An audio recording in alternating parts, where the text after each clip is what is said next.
सबसे पहले बात करेंगे ग्वालियर की, जहां पर मकान में भीषण आग लग गई है। मकान में 5 से 6 लोग फंसे हुए थे, जिन्हें खिड़की तोड़कर बाहर निकाल लिया गया है।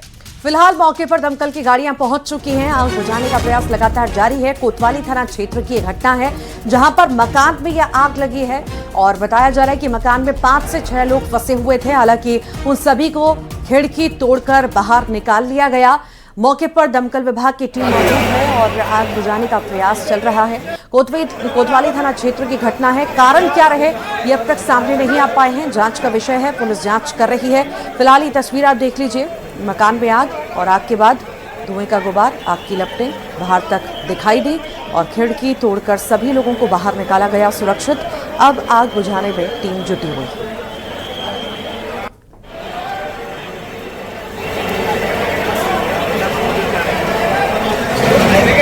तो तस्वीरें ग्वालियर की, जहां पर मकान में भीषण आग लग गई और बताया जा रहा है कि जब आग लगी तो 5 से 6 लोग इस मकान में फंसे हुए थे, जिन्हें खिड़की तोड़कर सुरक्षित बाहर निकाल लिया गया। फायर ब्रिगेड की टीम मौके पर पहुंची और खिड़की तोड़कर सभी को बाहर निकाला।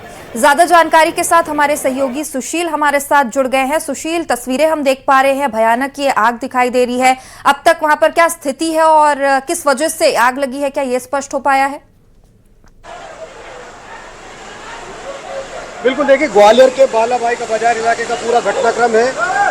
आपको बता दें कि यहाँ एक ये मकान में आग लगी है और आग अभी भी आप देख सकते हैं कि लगातार आग की लपटें जो है इस मकान में नज़र आ रही है।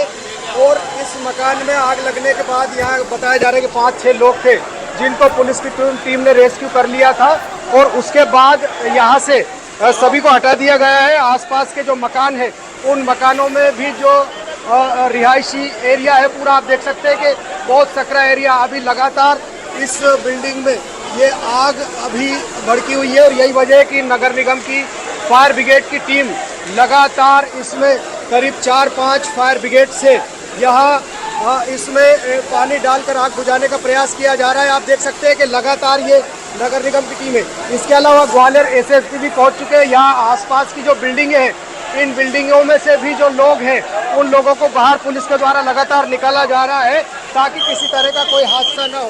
आप देख सकते हैं कि इन तस्वीरों को लगातार 4 से 5 फायर ब्रिगेड की गाड़ियों से आग बुझाने के लिए पानी डाला जा रहा है। और आप ये देखिए, ये पुलिस लगातार जो आसपास के इलाकों में लोग मौजूद हैं उन लोगों को यहाँ से हटा रही है ताकि किसी तरह की कोई और कैजुअल्टी ना हो। ये सघन इलाका है, दौलतगंज इलाके से सटा हुआ है बालाभाई का बाजार। आप देखिए गाड़ियाँ यहाँ से निकाली जा रही है, पुलिस की टीम लोगों को निकाल रही है। इसके अलावा 5 फायर ब्रिगेड की गाड़ियों से लगातार आप देखिए ये वाटर कैनन फेंकी जा रही है इस मकान के अंदर ताकि इस आग पर किसी तरह से काबू पाया जा सके। निश्चित तौर पर गंभीर ये आग है और आप देखिए गली के दोनों छोर से 3-3, 4-4 फायर ब्रिगेड की गाड़ियां जो है यहाँ आग बुझाने में लगी हुई है और पुलिस की टीम किसी तरह की कोई परेशानी ना हो इसको लेकर यहाँ एहतियात के तौर पर सभी लोगों को हटा रही है। SSP, additional SP, TI, CSP सहित तमाम आला अधिकारी यहाँ पहुंच चुके हैं। नगर निगम के अधिकारी भी यहाँ है और करीब 6 से 7 फायर ब्रिगेड की गाड़ियाँ दौलतगंज बाजार के ये दोनों तरफ लगी हुई है और इनसे लगातार पानी डालकर आग बुझाने का प्रयास किया जा रहा है ताकि किसी तरह की कोई नुकसान ना हो। नगर निगम की टीम प्रयास कर रही है कि आग जैसे ही ये कम हो तो उसके बाद ये खिड़कियों के सहारे अंदर जाकर बहुत चुनौतीपूर्ण होगा यहाँ पर ये आग बुझाना, क्योंकि जैसी भीषण आग यहाँ पर लगी है, सकरी गली है। इतनी सकरी गली होने के बाद आग को बुझाना, रिहायशी इलाका है, कई सारी दुकानें हैं, बड़ी मौजूदगी लोगों की है, तो बहुत ज्यादा चुनौतीपूर्ण हो जाता है। आखिर वहां पे टीमें जो मौजूद हैं बड़ी संख्या में पहुंची भी है, प्रयास भी कर रही है, कितना लंबा समय लग सकता है ऐसे बुझाने में? बिल्कुल सही बात है। देखिए आपका जो सवाल है, निश्चित तौर पर कहीं ना कहीं आपको बता दें कि ये जो है इधर दौलतगंज का बाजार है, दौलतगंज बाजार से ये सटा हुआ बालाभाई का बाजार है। सघन इलाका है, पूरा कमर्शियल भी है और यहाँ रेजिडेंशियल लोग भी है। आप देखिए ये जो मकान के अंदर जो पास के मकान के अंदर लोग हो सकते हैं उनको यहाँ से हटाने का प्रयास किया जा रहा है और फायर ब्रिगेड की 6 से 7 गाड़ियाँ लगातार यहाँ खड़ी हुई है जिनसे आग बुझाने के लिए पानी डाला जा रहा है। और इन गलियों में भारी तादाद में लोग भी खड़े हो गए हैं और यही वजह है कि किसी तरह की कैजुअल्टी ना हो, इसके लिए यहाँ पुलिस प्रशासन की टीमें लगातार मौजूद है। यहाँ आप देखिए ये हिस्सा दौलतगंज बाजार इलाके का है, गली से नजर आ रही है, सकरी गली है। बेहद मुश्किल से यहाँ फायर ब्रिगेड की गाड़ी इस इलाके में पहुंची है। दूसरे छोर से भी फायर ब्रिगेड की 3-4 गाड़ियां खड़ी है, दोनों तरफ से गाड़ियां खड़ी है। अब नगर निगम की टीम ने लगातार जो दमकल विभाग की टीम है ये यहाँ खिड़कियों के जरिए आग पर पानी डाल रही है बाहर से, ताकि जैसे ही आग कंट्रोल में हो उसके बाद अंदर जाकर इस बिल्डिंग से आग बुझाने का काम किया जाए। आप देखिए धुआं लगातार ऊपर से निकल रहा है, ये समझा जा सकता है कि ये आग कितनी गंभीर है। रेजिडेंशियल एरिया और है, इसमें काफी 6 सारा से 7 सामान लोग लोगों का बताए जा घरों रहे में हैं। होगा, गैस की टंकियां भी होंगी, क्या सामान भी बाहर निकाल दिया गया है, घर खाली करवा दिए गए हैं कि ये कहीं ना कहीं यहाँ पर कोई धमाका ना हो, यहाँ ज्यादा आग ना फैले? सुशील, बिल्कुल सही बात है। देखिए घरों से सामान निकलवा दिए गए हैं। इसके अलावा ये जो पास की जो बिल्डिंगें हैं, इन बिल्डिंगों में भी जो गाड़ियां थी, कारें थी या आसपास जो सामान था, वो सामान अधिकांश जो है निकाला जा चुका है। आप देखिए ये जो है इस बिल्डिंग में इस नीचे वाले हिस्से में भी देखिए आग की चिंगारियां ये ठीक। नजर आ रही है। अगर आप देख पाए तो धुआं भी भरा हुआ है और रास्ता लगातार सकरा जो है, टीम है छोटी नगर छोटी निगम गलियां की, हैं, बड़ी मुश्किल हो रही है, समय लग सकता है। फिलहाल नजर बनाए रखिए, आपसे अपडेट लेते रहेंगे। बहुत बहुत शुक्रिया फिलहाल।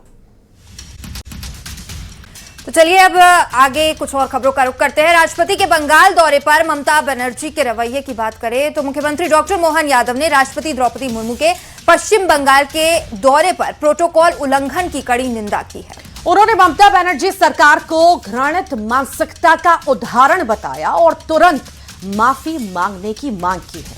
राष्ट्रपति सिलीगुड़ी में आदिवासी सम्मेलन में पहुंची थी और इस दौरान ना तो ममता बनर्जी और ना ही कोई मंत्री वहां पर स्वागत करने पहुंचा। हालांकि राष्ट्रपति ने ममता बनर्जी को छोटी बहन बताते हुए हैरानी जताई कि क्या कोई नाराजगी हो, लेकिन अब इस पर बयानबाजी भी शुरू हो चुकी है। प्रवास के दरमियान वहां की मुख्यमंत्री सुश्री ममता बनर्जी द्वारा जो व्यवहार किया गया वह सर्वथा निंदनीय है। लोकतंत्र के संवैधानिक पद पर सर्वाधिक महत्व के और सर्वोच्च पद पर प्रतिष्ठित राष्ट्रपति का पद ये हम सबके लिए सब राजनीति से ऊपर है। और ऐसे समय में जब वो उनके राज्य के दौरे पे है, उनको इसकी पूरी गरिमा का ध्यान रखना चाहिए। और ऐसे हालात बनना जिसके कारण से दुनिया के अंदर हमारे राष्ट्रपति जी के पद का एक तरह से अपमान करना, ये किसी भी राज्य के मुख्यमंत्री को शोभा नहीं देता है। आश्चर्य की बात, और उसको हल्की राजनीति का हिस्सा बनाते हुए स्थानीय राजनीति और दलीय राजनीति से घसीटना, ये घृणित मानसिकता का उदाहरण है। मैं इसकी कठोर शब्दों में निंदा करता हूं और उम्मीद करता हूं कि ममता बनर्जी इस बात को गंभीरता से लेकर तुरंत माफी मांगेगी। लेकिन जिस प्रकार के हालात घटे हैं, ये बंगाल सरकार के लिए शर्मनाक है। और चलिए अब बात गुना की करते हैं। बीजेपी विधायक पन्ना लाल शाक्य ने बड़ा बयान दिया है। उन्होंने गंभीर आरोप लगाते हुए कहा कि इलेक्टेड पर सिलेक्टेड हावी हैं। उन्होंने अधिकारियों पर जनप्रतिनिधियों को दरकिनार करने के आरोप लगाए हैं। बीजेपी विधायक ने कहा कि अधिकारियों की तानाशाही लोकतांत्रिक व्यवस्था के लिए ठीक नहीं है। सिलेक्टेड लोगों पर हावी उठे, ये बात बिल्कुल सही है। हम खुद देख रहे हैं, पिछले दौर में भी देखा और अब भी देखा। जैसे कई राजनेता हैं तो हमेशा बोलते हैं कि पॉलिटिशियंस पे कहीं ना कहीं प्रशासन हावी रहता है, तो प्रशासनिक तो वर्तमान में तो हम देख रहे हैं ना। अब तो मरघट से उठा के ले आओ, मरघट से जगह लाओ और उन्हें भोजन कराओ। जैसा हम मंदिर में खड़े हैं, हमें प्रसाद ही नहीं मिल रहा। क्या है जी? कौन का संरक्षण है ऐसे लोगों को? आप लोग भी तो नहीं उठाते। क्या गुना के आसपास जितने भी जो उपक्रम बने हुए हैं, वे लोग हित के हैं क्या? जन हित के हैं क्या?